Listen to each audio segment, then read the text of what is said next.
নমস্কাৰ। আজিও আপোনালোকলৈ মই কেইটামান জবৰ ভেকেঞ্চিৰ আপডেট লৈ আহিছোঁ।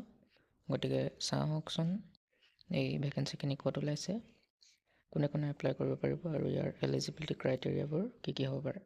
গতিকে এই যিখিনি ভেকেঞ্চি ওলাইছে সেই ভেকেঞ্চিখিনি ওলাইছে অসম লোকসেৱা আয়োগত, অৰ্থাৎ আছাম পাব্লিক ছাৰ্ভিচ কমিশ্যনৰ আণ্ডাৰৰ কেইটামান পষ্টৰ কাৰণে ভেকেঞ্চি ওলাইছে।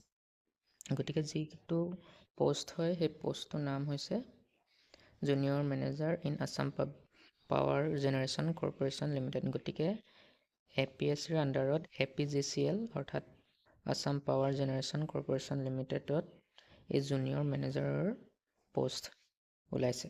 গতিকে ইয়াত যিকেইটা পোষ্ট আছে সেই প্ৰথম যিটো পোষ্ট আছে সেইটো ইলেক্ট্ৰিকেলত ওলাইছে, তাৰপিছত মেকানিকেলত, তাৰপৰা ইনফৰমেশ্যন টেকন'লজি, ইনষ্ট্ৰুমেণ্টেল আৰু চিভিল, এই গোটেইকেইটা ব্ৰাঞ্চতে জুনিয়ৰ মেনেজাৰৰ কাৰণে ভেকেঞ্চি ওলাইছে। গতিকে ইলেক্ট্ৰিকেলৰ কাৰণে ইয়াত 12টা পোষ্ট আছে, মেকানিকেলৰ কাৰণে 6টা, ইনফৰমেশ্যন টেকন'লজিৰ কাৰণে 2টা, ইনষ্ট্ৰুমেণ্টেশ্যনৰ কাৰণে 2টা আৰু চিভিলৰ কাৰণে 9টা ভেকেঞ্চি ইয়াত ওলাইছে। গতিকে যিখিনি পোষ্ট আছে গোটেই পোষ্টখিনিৰ যিটো ৰিজাৰ্ভেশ্যন আছে সেই গোটেই ৰিজাৰ্ভেশ্যনৰ বিষয়ে ইয়াত আছে এই চাৰ্টখনত। গতিকে আপোনালোকে ইয়াত চাই ল'ব পাৰিব।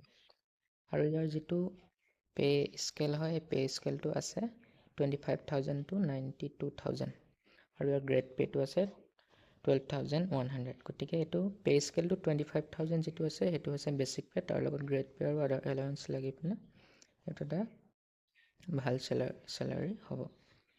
গতিকে এই পোষ্টখিনি ওলাইছে ইয়াত। আৰু ইয়াৰ যিটো এলিজিবিলিটি ক্ৰাইটেৰিয়া দিয়া আছে সেইটো ইয়াত দিয়া আছে যে ইয়াত চিটিজেন হ'ব লাগিব, ইণ্ডিয়ান চিটিজেন। গতিকে ইণ্ডিয়ান চিটিজেনটো হ'বই লাগিব।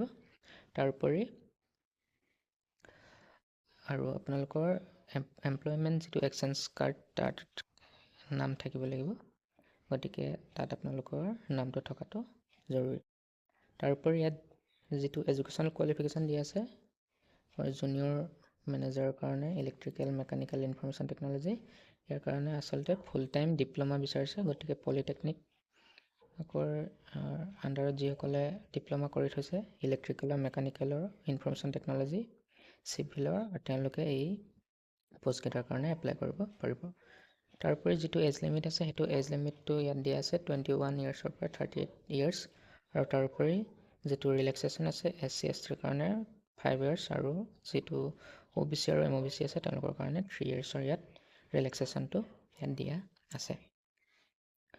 তাৰোপৰি যিটো ইয়াৰ এপ্লাই কৰা ষ্টাৰ্টিং ডেট সেইটো ইয়াত ডেডলাইনখিনি ইয়াত দিয়া আছে। গতিকে যিটো এপ্লিকেশ্যনৰ ষ্টাৰ্টিং ডেট সেইটো 22 জুলাইৰ পৰা আৰম্ভ হৈ গৈছে আৰু যিটো ক্লজিং ডেট হ'ব অনলাইন এপ্লিকেশ্যনৰ কাৰণে সেইটো আগষ্টৰ 21 তাৰিখৰ ইয়াৰ ক্ল'জ হৈ যাব যিটো অনলাইন এপ্লিকেশ্যনৰ প্ৰচেছটো। গতিকে তাৰ আগতে আপোনালোকে ইয়াত এপ্লাই কৰিব লাগিব।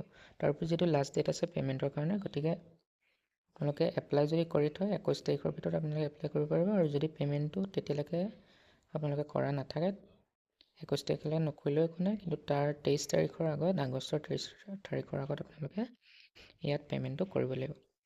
ইয়াত যিটো এপ্লিকেশ্যন ফিজ দিয়া আছে জেনেৰেল কাৰণে অলপ বেছি হয়, বাকী OBC, MOBC, SC STৰ কাৰণে অলপ কম হয়।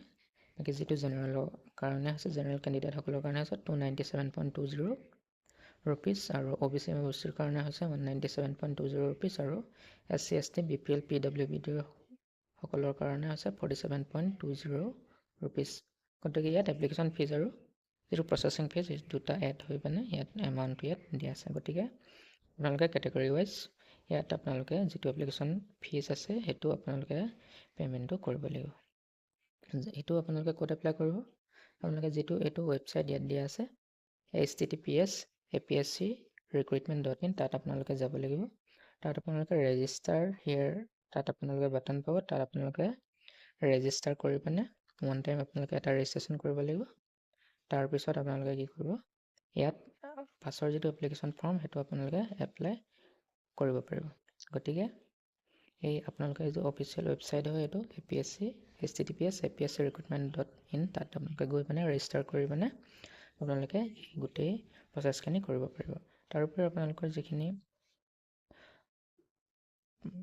ডকুমেণ্টছ আছে গোটেই ডকুমেণ্টছখিনি আপোনালোকে ৰেডি ৰাখিব যিখিনি দৰকাৰ হয় ইয়াত দিয়া আছে কি ডকুমেণ্টছ লাগিব ইয়াত আপোনালোকে চাই ল'ব গোটেইখিনি ইয়াত দিয়া আছে ডকুমেণ্টছ গতিকে আপোনালোকে ইয়াত এইটো চাই ল'ব পাৰিব তাৰোপৰি আপোনালোকৰ যদি কিবা হেল্প লাগে ইয়াত ইমেইল দিয়া আছে তাৰোপৰি হেল্পলাইন নম্বৰ এটা দিয়া আছে হেল্পলাইনৰ তাত আপোনালোকে ফোন কৰিব পাৰে বা ইয়াত ইমেইল কৰিব পাৰে আপোনালোকে কিবা যদি আপোনালোকৰ ডাউট থাকে তেতিয়াহ'লে আপোনালোকে ইয়াত সুধি ল'ব পাৰে তাৰোপৰি ইয়াত যিটো ডাইৰেক্ট ৰিক্ৰুইটমেণ্ট প্ৰচেছ বুলি দিয়া আছে আৰু ইয়াত যিখিনি ডিষ্ট্ৰিক্ট কভাৰ্ড আণ্ডাৰ জোন গতিকে যিখিনি জোন আছে শিলচৰ যোৰহাট নগাঁও তেজপুৰ কোকৰাঝাৰ গুৱাহাটীৰ আণ্ডাৰত যিখিনি ইয়াত দিয়া আছে the commission will also' decide to conduct examination test etc. zone wise depending upon the numbers of candidates against the district zone below গতিকে এই যিকেইটা জোন আছে তাৰ আণ্ডাৰত যিখিনি ডিষ্ট্ৰিক্ট আছে